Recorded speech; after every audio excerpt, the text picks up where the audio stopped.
Hey there. So just by the nature of what I'm doing, by doing Ukraine update videos and reading about the situation on war Ukraine, I'm reading articles, watching videos, reading comments as well, listening to politicians, and quite often find myself reading some of the same repeated, really dumb arguments. And in this video, I want to go over 10 of them that I find extremely dumb, but I hear them being repeated again and again sometimes. So I've ranked them to be from the most kind of modern, what's the most prevalent one, so people can right away understand what's the situation about those that are hot right now. And then I kind of rank them to the ones that maybe appeared when the war just started, but I still think that it's important to address them and explain why exactly they are dumb. So the argument number one is that Ukraine can't win this war. And this argument is interesting by a couple of reasons. Firstly, this is obviously an argument that is peddled by the Russian propaganda network, but not propaganda kind of inside of Russia, the one that we listen to on their state TV. On their state TV, they state a lot of things, and Ukraine can't win. This is just a small thing of it. But this is the argument that a lot of, like politicians and people known to have been in contact with the Russian authorities are making. So it's a very obvious argument that comes directly from the Kremlin, and that's why it makes me so sad to hear this argument from the people that I know are not associated with the Russian propaganda. So why this argument is dumb? Well, because we already see the situation. Everyone with their eyes should be able to see that Russia has tried to capture Ukraine. Their planning was really bad for the operation. They failed at the north. So now we know exactly that they cannot just capture the whole of Ukraine. So that means they already cannot win this war, essentially. So now the only question is basically how hard they're going to lose. Right? So that's why the fact itself that's stating the argument that Ukraine cannot win this, what I think is that they cannot allow the Russia to lose that hard, right? So that's basically the question, because Ukrainians are holding. Russian progress has been extremely slow. It's been negligible despite the concentration of authority. They've said that they're going to concentrate on the east side of the Ukraine and try to capture the Donbas region 2.5 months ago by this point. To say that the progress has been slow is an understatement. So the argument is dumb because it's factually incorrect, but it flows well into the second argument.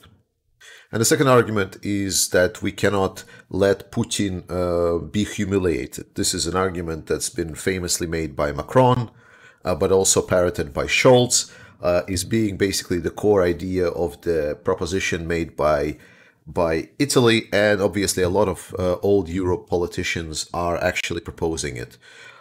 So the logic behind the argument is let's give Putin a piece of Ukrainian land, and then he will be pacified and he will not continue this war, and there will be peace forever, ever. The end. Obviously, it's a complete bullshit, and without even going back to Germany in 1938-39, we know well that it will not work with Putin as well, because by all facts, the West basically already said that Crimea belongs to Russia. Despite their implementing sanctions and being very, very concerned about this and said we're never going to accept, they just allowed the companies to work around the sanctions, and basically, the Russia just continued business as usual, both with Germany by building the Nord Stream 2 and with other European countries by doing whatever there is. So we know that it wasn't a huge economic problem, and slowly but surely, but the thought kind of changed around that factors and there was again the stupid arguments that there was only Russians living in Crimea, so it's fine, that's it's been their own territory. No. So that's why we already know, just by the history of this particular war and the particular man that the Putin is, we know that the pacifying of Putin will not work.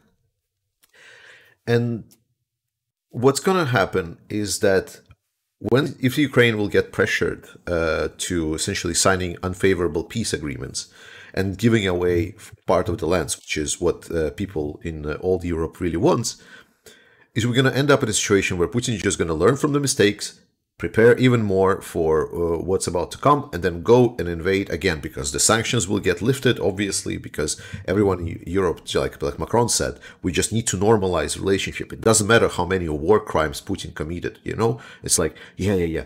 He's a war criminal, he's a bloody dictator, but it doesn't matter. We need to go back to, having negotiations and trading. Yeah. No one wanted to trade with Germany, with the fascist Germany, right? Everyone wanted to help Germany as a new country, as a new democracy coming out bad, which is fine. This is really good to help Russia. But the Russia needs to overcome what brought Putin to power first, before any kind of normalization of relationship comes. And the third argument is kind of close with pacifying the aggressor and having negotiations with Russia. It's the argument that was happening a lot when there was now the hunger, the grain crisis, that the Russia invaded Ukraine, blockaded its port cities, and basically did not allow Ukraine to export grain to other countries in the world, particularly countries in Africa that are very dependent on the Ukrainian grain. And they're putting this as an argument that says, oh, but obviously, but it's Ukraine that is blockading their ports. There's mines, so they don't want to go by the sea. No. It's you that are blockading. So I don't really understand what kind of a logic is there in even an argument that says, oh, if we just negotiate with Russia and lift some sanctions, and then they will continue, and there will be no hunger. The country literally invented the situation, and then demands the resolution by staking the lives of the people at risk. You know how it's called in a normal world? Terrorism.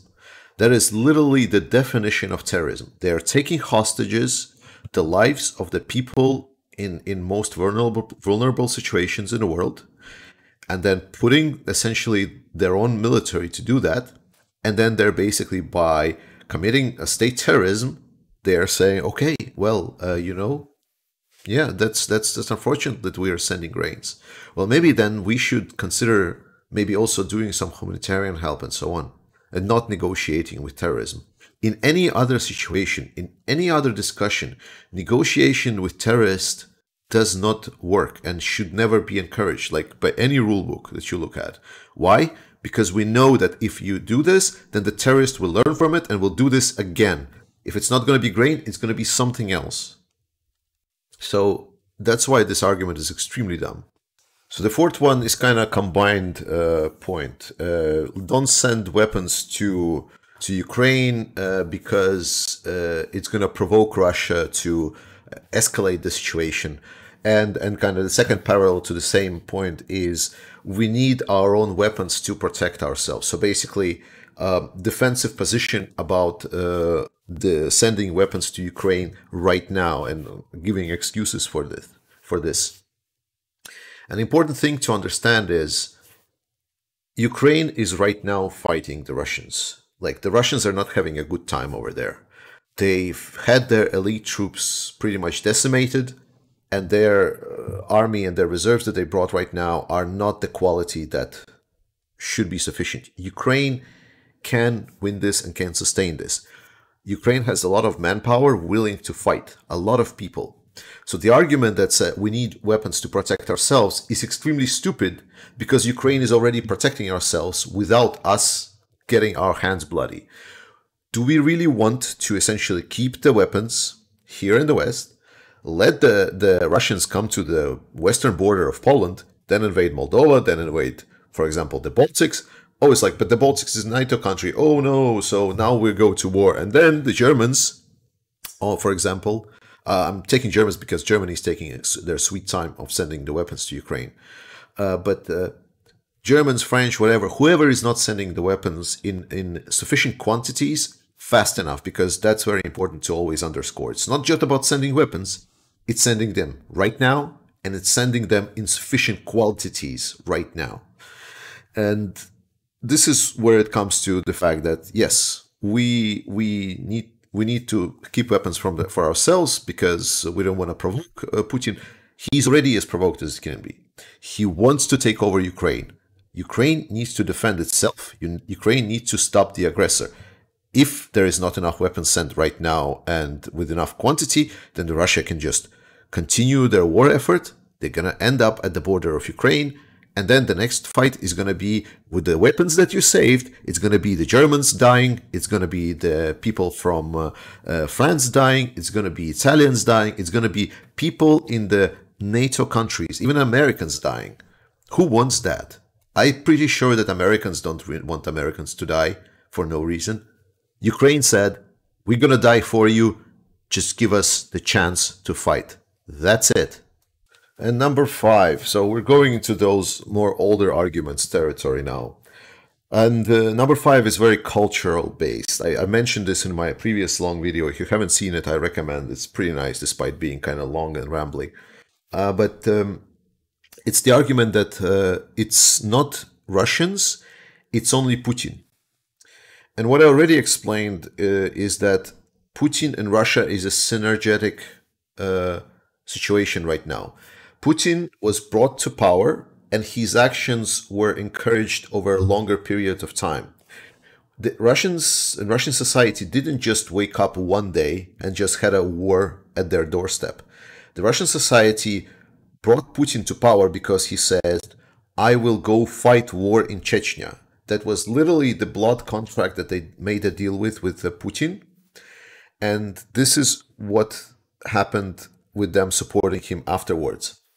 I'll remind you that when Crimea was annexed, it was not the crowds of the Russian people going outside and saying, well, we just broke international law. We should probably, maybe try to find a legal way to get this ordered. No. What they did is they came out and says, Crimea is ours. Fuck you. Fuck the law. Fuck everyone. This is us, right? And that was basically, even if we're not talking, but when Putin came to power, it was a long time ago, the people that were in power there, or yada, yada, yada, older people. 2014, that was just 8 years ago. The current generation of that 8 years ago are now sending their sons to fight the war. And then we get all these captured sound bites where they say, yeah, you need to go kill those fascists, capture Ukrainians. The Russians, it's already like basically the war is from February. The Russians are not dumb. They are not stupid. They know that the war is going on. Have you seen protests in Russia? There was some protest at the beginning of it, right? Or you say, oh, but the protesting in Russia, they still aren't there, right? We see a lot of the discussion on the West that the Russians are these, they are actually oppressed people and so on. But this is not how the Russians feel themselves. There is a lot of Russians in Russia that support what Putin is doing. And the only problem that they're having with it is that he's not doing it fast enough. He's not killing Ukrainians fast enough. So we cannot get over it. That is what I'm saying. I'm not saying there are no good Russians. I'm just saying that the good Russians are a very, very, very, very slim minority of the Russian population. And that slim minority cannot influence the power and the policies of Russia in any case. And before they are in power, we should not treat general Russian population as being, well, they're actually against Putin. That is a fallacious reasoning. And continue talking about people. The next argument is that, hey, but Ukrainians and Russians are the same people, right? So it's okay for them to dunk it out. And the argument is also somewhat goes well with the Crimea argument that, hey, but it was also, there was Russians living there. And first, let's get over the legal aspect. Russian Federation as a state, Russia is not a Soviet Union.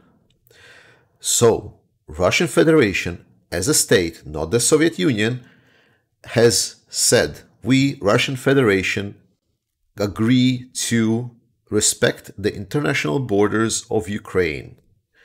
This is what their decision was. That Russia has all the documents saying that they respect the internationally agreed borders of Ukraine.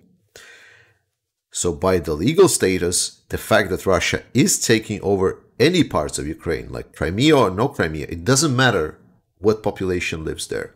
Just by the legal definition, that is already aggressive annexation of territory. So that's it. Like at that moment, we should stop any discussion. But let's come back to the language, not the language, but the cultural aspect that the Russians and Ukrainians are the same population. This is the problem of the Soviet propaganda.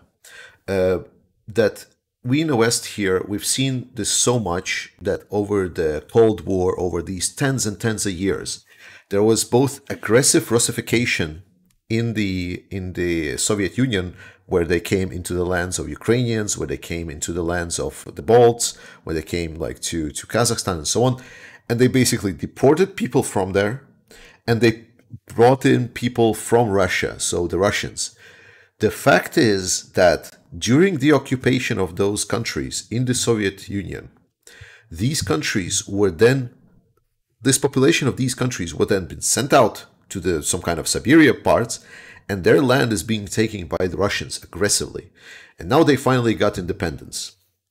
Good. So now they finally are societies. Well, for tens of years, people both in the Baltics and like sometimes also in the Poland, I even know despite, Polish and Russians, like they are as distinct as they can get. But, and Ukrainians as well, they have a very, very aggressive history, especially Ukrainians. The Russians have been trying to slaughter and torture them for hundreds of years. If you read the history of Ukraine, it's literally a book where every second chapter starts and then it got worse. Because Russians and Russian governments have been killing Ukrainian peasantry, Ukrainian people for the hundreds of the years. And now we're saying, oh, but your oppressors have been so prevalent, so successful at killing your culture and your people. So that's why you are now the same as oppressors. Think about Nazi Germany, right? And think about Nazi Germany taking over, Austrians, right? And then they're occupied not for 4 or 5 years, but for 50, 60 years. And then after those 50, 60 years, the Austrians are finally, yes, we are free again. But then they say like, yeah, but you are also like you are also kind of Nazis, like you have Nazi heritage, like you've been like under Nazi occupation for so long, and like your language is so similar. It's not the same language, it's just like, well, similar, but it's like, so that means like you're also kind of the same boat. And that's the issue. That is the logic that being applied here, that Ukrainians are the same because, well, they have been subjugated for so long then that we don't want to look too deep and distinguish between the two. Oh, this next one is pretty funny because this has been peddled a lot during the first part of the special operation that Russia is calling it. It's the argument that Russia has a bigger or even infinite army supply. That they can send in their troops forever. They have infinite reinforcements compared to Ukraine, and the real army is yet to come. Like it was like, oh, Russia has just sent in their shitty troops before, and now the actual elite troops are gonna now roll in and kick Ukrainians' ass. Obviously, this the same argument that where reality just doesn't correspond with what people are saying. And this is just the people that, for example, are judging the situation by the outside perception or looking at these news articles and so on, mostly from the Russian side as well. But the actual situation is that during the first phase of the conflict, when the Russia rolled in, they rolled in with a lot of their elite forces, which got slaughtered. They have a lot of manpower reserves. They have a lot of weaponry reserves. That is true. But that weaponry is getting really, really worn out. The weaponry was not maintained properly, and the condition of a lot of those weapons is questionable at best. The problem is there is a lot of it. But we know that the Russians are suffering from huge morale problems. We know that a lot of the bulk of the troops that are fighting right now are complete garbage, like basically trained people that have been trained for a couple of months, and in a better part they had some kind of a combat experience. But it's really bad quality troops, and we know that. And Ukrainians are reporting this every day. So the only problem that Ukrainians are having is that Ukraine doesn't have enough equipment to supply to their soldiers. so they can match the Russian just equipment capacity. And again, when we see what kind of a Russian aggression is even happening, it's a very, very, very, very, very small scale aggression that is struggling to even go forward just even a little bit. They've been trying to cut off the Ukrainian troops at Severodonetsk for the past month and a half or so. The map literally was the same. So this is the reality. The Russian army has been decimated. It's an army that is slowly, essentially, is returning back to the glory days of 1950s. If Ukrainians would have enough firepower, then this return would be done in a very, very, very fast manner. And there is no extra army. There is only conscripts possible and mobilized personnel, but they are not going to be any much better than what Russians already have. And once the Ukraine has enough weaponry, it's just going to be meat for the meat grinder. Oh, now it's my favorite. It's the argument that this is Ukraine's or the West's fault, like that NATO was too trying to expand and Russia was provoked and so on.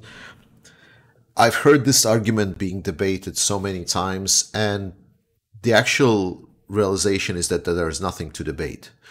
No amount of threat that comes out from your neighboring state should allow you to invade that state, kill the people in that state, and take over their land and occupy it aggressively.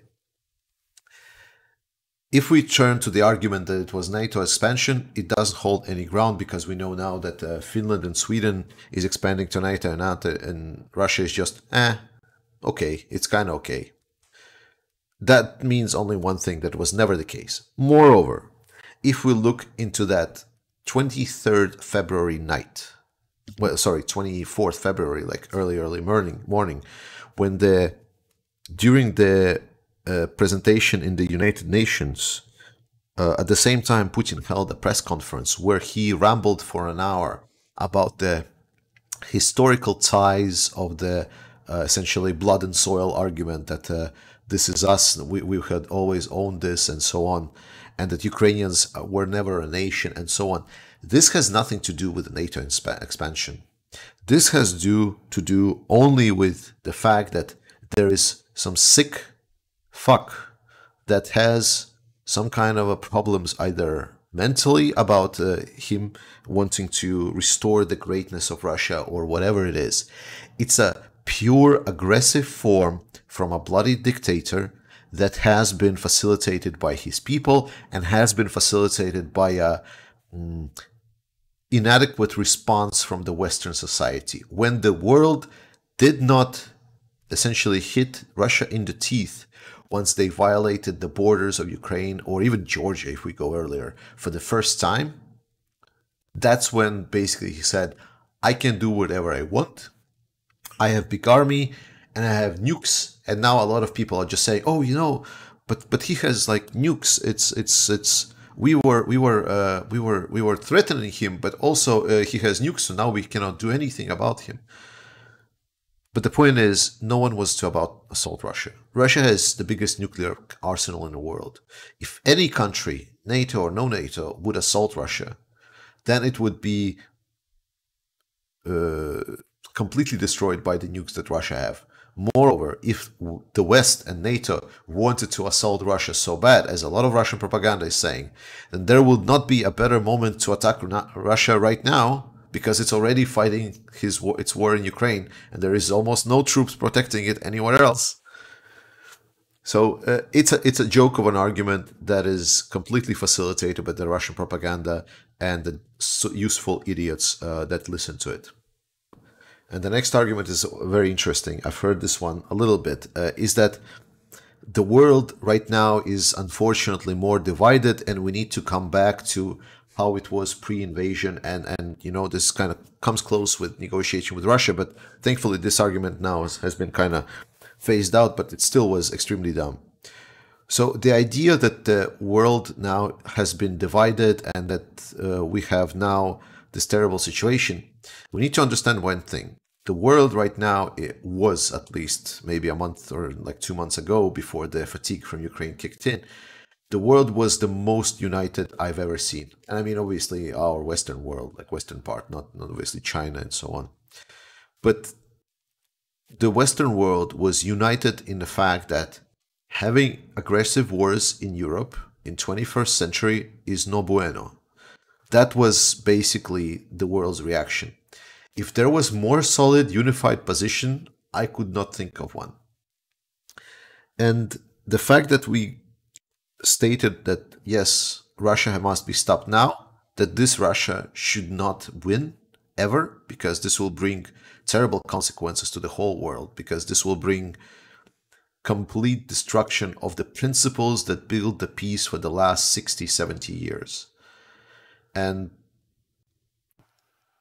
we just cannot allow a bloody dictator to just come into the independence tent and kill the people. But apparently, right now, this argument is also relevant to debunk because we now hear the pacifying voices, and I already addressed that. But the core of it is that the world should be more united. There is an ultimate evil that I'm not sure if that's not evil for you. What is then? How many people need to die for it to be evil? Right? And I've heard mostly people defending Russia because they have nukes or we should negotiate and so on. But there has been not a lot of people arguing that this Russia is not an ultimate evil. And in my book, fighting ultimate evil is only by force, is only by showing that there is no place for this ultimate evil in this world. So that's that. And the final one, oh, this argument is the juiciest one. So the argument number 10 is that war is war, business is business. This is the idea that Germany was built upon. This is idea why after the annexation of Crimea, we still had discussions about the Nord Stream 2 or not punishing people trying to circumvent the sanctions. But this is the fact that saying we should still do the business with Russia despite the war effort that is going on. And when the war ends, we should normalize our relationship with Russia. And this is the unfortunate truth why this whole situation even started. The fact that this argument exists, the fact that we completely dismiss, or at least some people, there are still people that I see and meet and listen to think that if we do not put politics together and we just do the business and economics, firstly, it doesn't work because Putin is using economics as a weapon all the time. Look at the argument about grain. That is the same kind of thing. So whenever there is a gas blackmail, anything, right, it's using the economics to his advantage. The free markets that the democracies have should be our greatest strength. We should attach basically a price tag for wannabe dictators if they want to join the free markets. We should say to them, hey, you should, I don't know, demilitarize or do other stuff. But basically, the political influence between business and war should not be underestimated. And the fact that we just allowed the Russia to do whatever aggressive politics it want, and then pay no cost to it, or very much to no cost to it in the economic sphere, is what facilitated this whole situation in the first place. This argument is not only stupid, it is rebutting itself just by the definition of it. When you just stop and think about it just for a small second, because exactly the fact that Putin did not get any consequences to his invasions and aggressive expansion, that is exactly why this war happened right now. And we're just reaping the consequences. Thank you so much for listening to this 10 reasons. I hope to do more videos in the coming days. It's going to be a long and bloody war, and you should be prepared to go all the way through. The tiredness of Ukraine might set in, but this is now the grind phase of it, right? We need to just hold our own and believe that Ukrainians can win this, because they indeed can. Believe in Ukraine, support Ukraine, donate money, Russia's going to lose.